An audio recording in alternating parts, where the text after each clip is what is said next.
They messed with the wrong girl. It started like a nightmare in a dusty Arizona town. Ginny, a college student on a cross-country road trip, had pulled into the sleepy gas station just off Route 86. Her car was nearly out of gas, and her phone had died somewhere between Tucson and nowhere. She stepped out, stretching her arms, just as a thunderous roar broke the silence. A gang of bikers, leather-clad, tattooed, and smirking rolled in like a bad omen. The Hell Vultures, known across 3 states for their intimidation tactics, liked easy prey.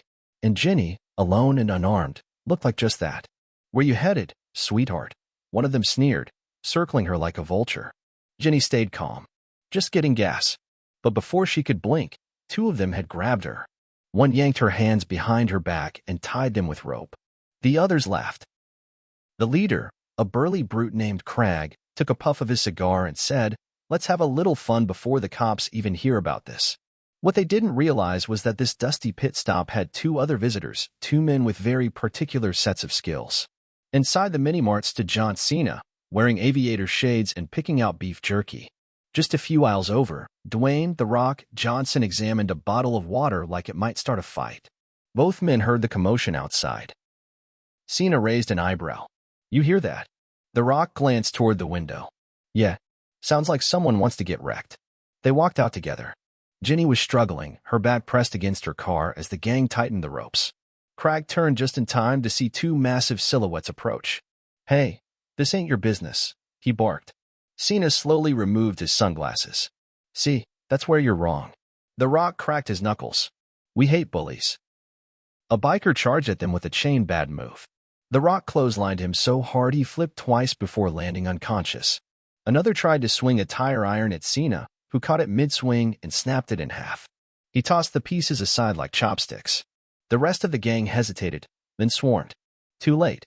Cena moved like a freight train with fists. The Rock fought like a hurricane in human form. Fists flew. Bones cracked. One biker went through a picnic table. Another found himself locked in Cena's STF submission hold, begging for his mom before he passed out. Crag tried to escape on his bike. Wrong again. The Rock ripped the bike handlebar clean off and slammed it into the front tire, flipping Crag face first into the dirt. Within 3 minutes, the gas station looked like a post-apocalyptic action set, and the Hell Vultures were all groaning in the dirt. Cena untied Ginny gently. "You okay?" She nodded, stunned. "Why, yeah. Who are you guys?" The Rock grinned. "Just 2 guys who like to make sure justice gets served." As the sirens approached in the distance, Ginny looked at the carnage around her, and then at the 2 men walking back inside for snacks. Because in this part of Arizona, if you mess with the wrong girl, you might just find out John Cena and The Rock were around the corner.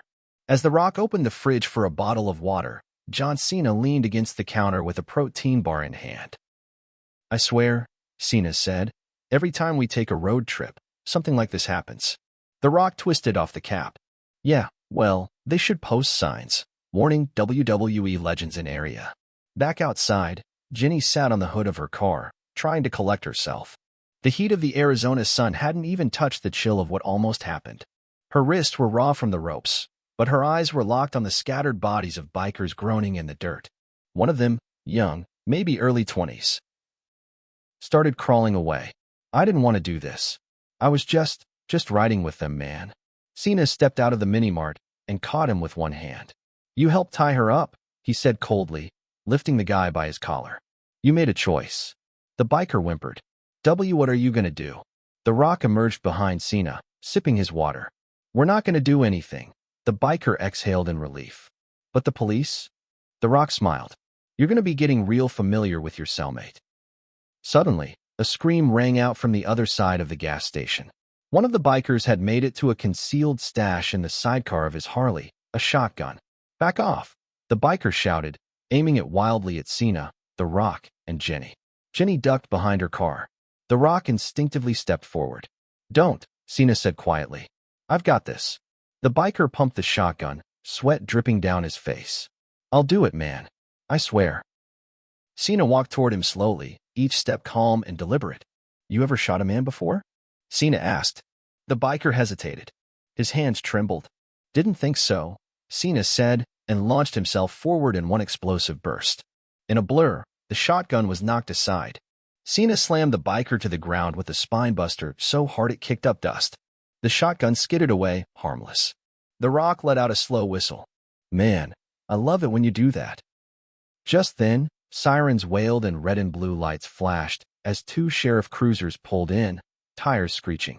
Deputies stepped out, weapons drawn, then paused, taking in the sight of more than a dozen battered bikers, a tied-up shotgun, and two ridiculously jacked men standing over them. Sheriff Morgan, a grizzled man with a walrus mustache, stepped forward. Someone wanna explain? Jenny stood, pointing at Cena and the Rock. They saved my life.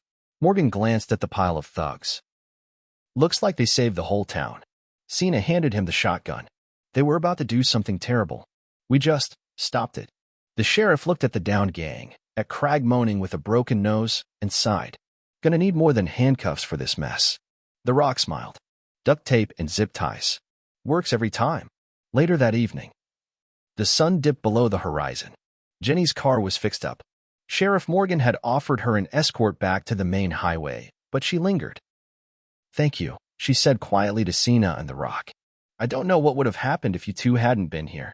Cena gave a soft smile. You stood your ground. That's brave. The Rock added, just make sure next time, your gas tank isn't the one on empty. She laughed. I'll remember that. The two men turned to leave, walking toward their own car, an old-school Dodge Charger with custom tires and a trunk full of workout gear. Jenny called out one last time. Wait. Are you guys really just traveling around? Like superheroes or something? Cena shrugged. Something like that. The Rock grinned. Let's just say, when trouble calls, we answer. They drove off into the night. And somewhere behind her, the battered remains of the Hell Vultures groaned in police custody, still wondering what the hell hit them. 3 days later, deep in a dusty stretch of desert highway, a black prison transport van swerved violently off the road. Smoke hissed from the hood. The driver slumped over the wheel, knocked out cold. From the back, a loud clang echoed. Then another. Then the back doors burst open. Craig stepped out first, his face still bruised from the spinebuster Cena gave him. Behind him came 5 other Hell Vultures, bruised, bandaged, but full of rage. We got humiliated, Craig growled. On camera, by a couple of pretty boy muscleheads. One of his lieutenants snarled, What now, boss? Craig looked out at the rising sun. We send them a message. We find the girl. We burn everything down. Back in town. Jenny had decided to stay in the area a little longer, half curious, half cautious. Sheriff Morgan had set her up with a room above the diner on Main Street. Locals gave her nods of respect. The waitress even brought her pie on the house. But as she sipped her coffee that morning, she saw it. A burning motorcycle tire, rolling across the street like some demonic wheel. Then came the spray-painted message on the diner wall. Round 2. Jenny's hands trembled. Oh no. Sheriff Morgan was at the scene minutes later, walkie-talkie buzzing. We got word. Prison van went dark. Craig's loose. He's coming. Jenny looked up, scared but steady. We need them. The sheriff narrowed his eyes. I was hoping you'd say that.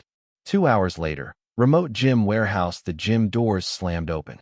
John Cena was mid-squat. The Rock was pounding a punching bag into submission. You boys busy? Sheriff Morgan asked, stepping in. Not anymore, Cena said, racking his weights. Let me guess, The Rock said, wiping sweat from his brow. Craig wants a rematch. The sheriff tossed a photo down on the bench. Jenny's diner, vandalized.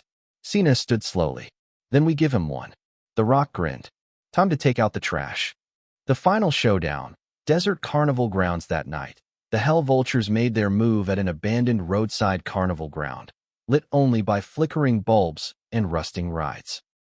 Craig had Jenny tied to a carousel horse, surrounded by his men. He paced in front of her. You should have stayed gone, girl. Suddenly, a Ferris wheel creaked. A floodlight snapped on, and 2 silhouettes stood atop the funhouse roof. John Cena. The Rock. Craig's mouth dropped. Oh, hell no, Cena shouted down. You like tying people up, Craig?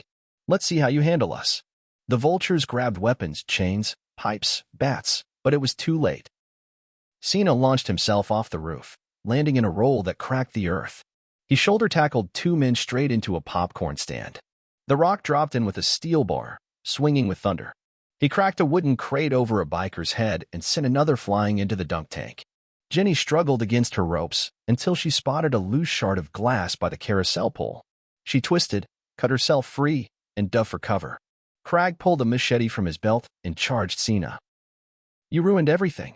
Cena blocked, ducked, and powerbombed Crag into a tilt-a-whirl car. The Rock finished off the last biker with a suplex onto a cotton candy cart. Sweet dreams. As sirens wailed in the distance once again, Cena helped Jenny to her feet. "You okay?" Jenny, smirking now, nodded. "Next time I take a road trip, I'm calling you two first." The Rock threw an arm around Cena's shoulder. "Well, partner, I think Arizona just got a little safer." Epilogue: The Hell Vultures were officially disbanded. Crag went away for life.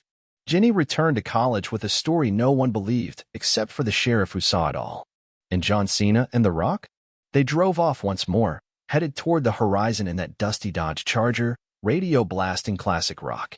Because wherever injustice rises, you never know when the real heavyweights are just around the corner.